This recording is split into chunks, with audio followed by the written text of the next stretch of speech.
Hello, Kevin here, and I'm joined by Felicia Olsson. Yeah, hello. Hello, hello.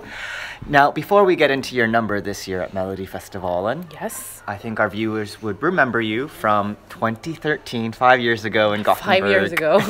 It seems like a while ago with Make Me Number One. Yeah. And you actually came in fifth with that, but it was a really tough heat because it was one of the most super viewed tough. mellows in many years too. Yeah, that I've heat heard too. that afterwards, and sure, it was a really, tough competition that year, and I guess I was going into it not expecting anything at all. Right. So I was really happy about What the you fifth achieved. place. Yeah. Yes, because it was a really strong heat. Yeah. So after that, I sort of tried to get into the studio right away, and we recorded a bunch of songs, but it just felt like nothing really clicked. Right. So we continued doing that on and off for a few years. Actually, the year after 2013, we tried again, but obviously didn't get into the competition. Yeah. And I just decided that I'm not probably going to be able to do this full time right now. Yeah. So I decided to get an education. So I started. Because you were only 18. Yeah, I was when you only made 18. Your debut. So And you're still super young. Yeah. So you can do the math. 5 years ago, she was 18, and you're still super young. But Yeah. you decided to go back to school and. Yeah, and do because that. I had just graduated the gymnasium. Yeah, like the upper high school. Yeah, upper high school. Yeah. So because I was 18, and so I gave it a year until I was 19. So I moved to Stockholm, and I had a few jobs, and I tried to really give music a chance. But I just felt like I need to make ends meet. So Right. I moved back to Eskilstuna. Yeah. Tried to move in with my mom again, but it didn't work. So No shame. We know people out there in their 30s still living with their mamas. Yeah, but it just didn't work because I had lived away from home Okay, already. so you knew about independence and you knew what it was like to have your own So it was place. hard to be at home again. So Yeah. I very soon got an own apartment, Yeah. and I started to be a teacher. Okay. Yes. So Teaching music or. no. People think that. Yeah. But actually, I teach Swedish and social studies right now because Right. I am working as a teacher. Okay. But I will be teaching a bunch of subjects because Right. the children are quite young, so they have me in different subjects. Right. So Yeah. do you think they'll be voting for you this Saturday? I sure hope so. If you're one of the students, definitely be voting for your teacher. Yeah. If you want those grades now. No. You don't need to blackmail because you've got an amazing voice. Your Oh, voice, thank you. the tone of it is so full and so beautiful, and we're happy to have you back because I think, of course, with Make Me Number One, we're like, where's Felicia? When's she coming Yeah, back? yeah. 5 years later, here you are. Yeah, it's fun because I was a debutante back then, Yeah. and I feel like I'm sort of doing a debutante thing Because again. it's been such a while. Because it's been such a long while, but Yeah. it's different now though, because I have done it once, so I know the routines and I know what's coming, Yeah. and it's not like hitting me in the face and when I'm like moving around in the dark, because I felt a little bit like that last time. Right. Even though it was the greatest experience I've ever been through, Yeah. I can feel like I didn't ever stop to enjoy it. Right. But Break the Chain, it's got a very, very catchy melody. And Yeah. I can say that, between that and Make Me Number One, I like this song better. And of course, even though you had a great voice when you're 18, you've definitely still matured quite a bit. And your voice sounds still amazing, but maybe even better than when you're 18.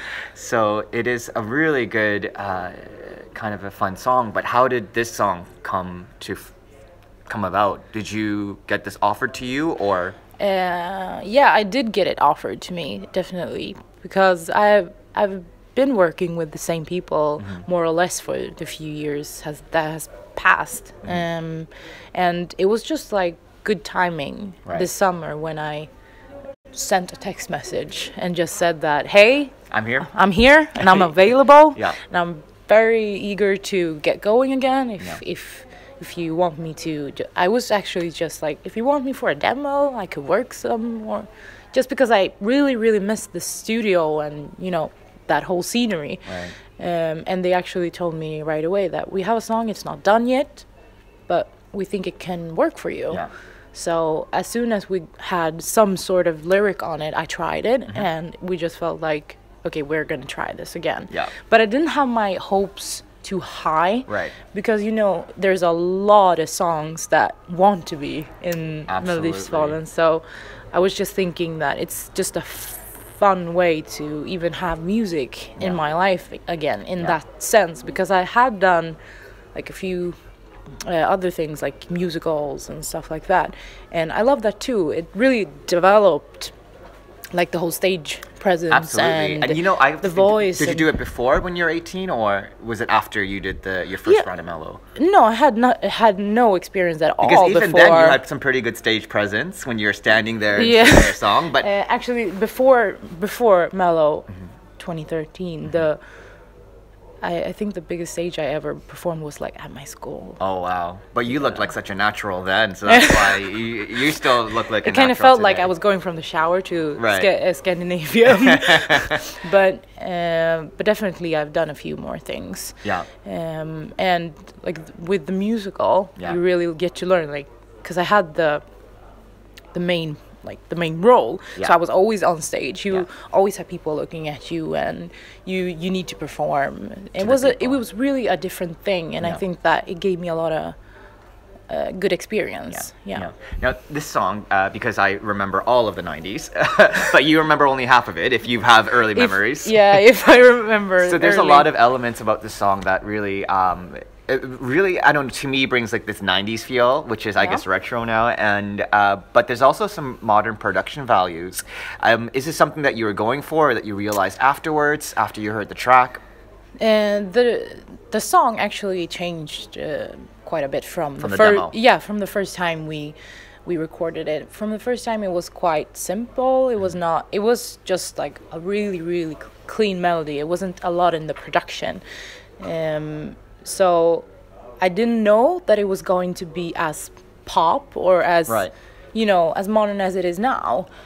And I was okay with that then, but when I heard what it could be, I was really happy about that. Because because people ask me, what genre do you sing? What do you prefer? Of course you have something that you prefer. I prefer pop. I love R&B also, but there's not as big of an audience for that in Sweden. I wish there were. And the thing that I always come back to is I love songs in general when I listen, when there are strong vocals and a good melody, a good beat to it. And this is definitely ticking all those boxes. Yeah, exactly. So I really want to be an artist that I would like to listen to. Because I like all sorts of music. I call my music taste quite schizophrenic.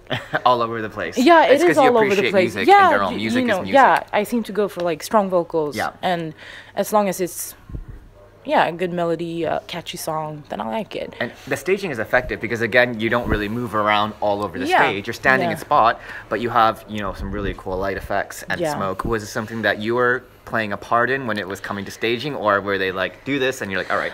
So I have like I have a director, or you would say, which is Rickard Engfors. And I love working with him because from the first day when I met him, because he's doing the design for the clothes too. So he had a few pictures and I had a few pictures, but we didn't talk before. And we actually had the same references on our phones and we didn't know it. So I just thought from the start that, okay, I trust this person because he likes the things that I like. So it was sort of him just putting up, like, this is the vision that I have. What do you like? What do you don't? So I really feel like I have been involved to not like, I haven't created the background, but you know, the colors and the feelings of it, definitely. And we just wanted it to be like clean and powerful.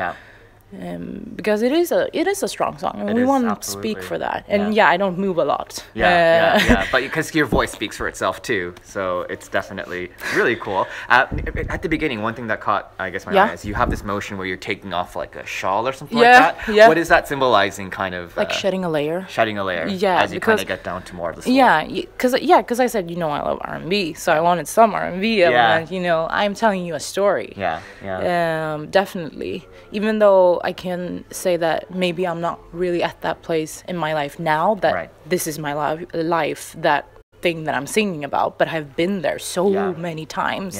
So it feels like this cape is sort of kind of shedding that layer like that now I'm happened gonna before and sort of like when you're talking to a friend, you just like now I'm gonna take off my shell and I'm really gonna tell you like what it's all about. Right. And Yeah. I guess afterwards, do you have anything else in the pipeline when it comes to music? Anything else already recorded, or stuff you want to work on, or? I have quite a lot of songs actually Yeah. recorded since From we've before, been yeah. since we've been working for a few years.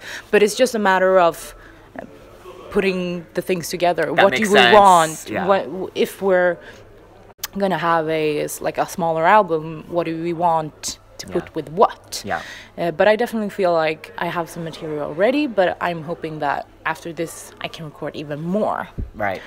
Because the thing I don't want is a case of where did she go again? Yeah, and then 5 years from now we'll be like I'll be 28 back. and she's back, and it's like I feel like debuting again. It'll be my thing. Yeah, every 5 years. Yeah. Well, No. hopefully not. Hopefully you find a lot of success before then. Yeah, I and, hope so. You know, there's a potential. I mean, it's not the easiest to break out of the Swedish market, but of No. course, if you're doing R&B and things like that, there are other markets in the world. So Yeah.